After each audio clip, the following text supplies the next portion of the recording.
灣區住了很久的朋友們經常能收到的一個溫柔的陷阱，也就是现金收房。相信在灣區待久的老業主們，尤其是 single family home 的業主们，幾乎都會收到這種看起來情真意切，而且有點像天上掉餡餅的這種信。我們用現金買你的舊房子，不用維修，不用打掃，不用上市，也不用做 open house， 快速成交，7天過戶，聽起來很舒服，是不是這樣？有人在你最累的時候遞上一杯奶茶？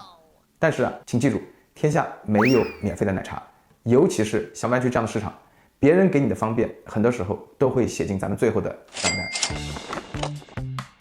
學習房產知識，了解房產資訊，嘉義地產，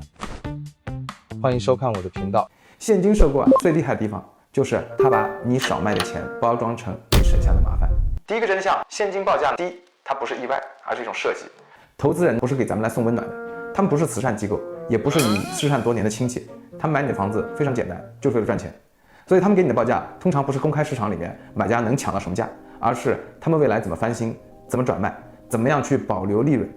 當咱們覺得哇，現金快省心，對方可能心裡想的是這個折扣真是夠香。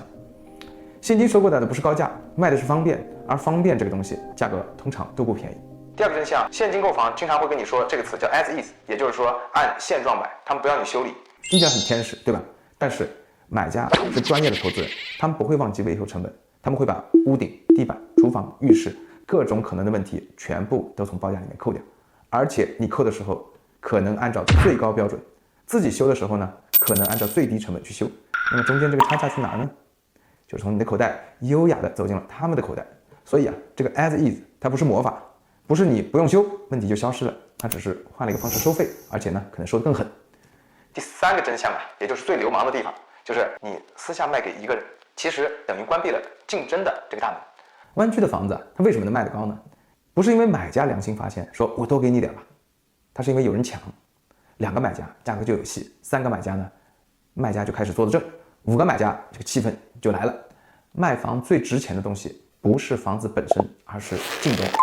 你把房子公開的推出去，讓市場來定價，讓買家來互相的較勁兒，那個時候你的籌碼才真正的能起來。但是如果你因為方便，因為 as is 悄悄的直接賣給一個投資人，只有一個買家，一張桌子，一個報價，對方沒有壓力，沒有對手，甚至沒有時間表，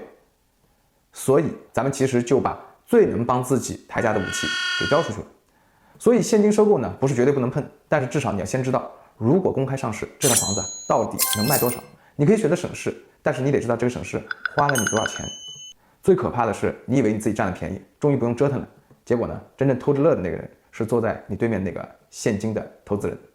我是嘉義地產的尚，如果你想避開灣區的房產坑，看懂行業的真相，請記得點讚關注我。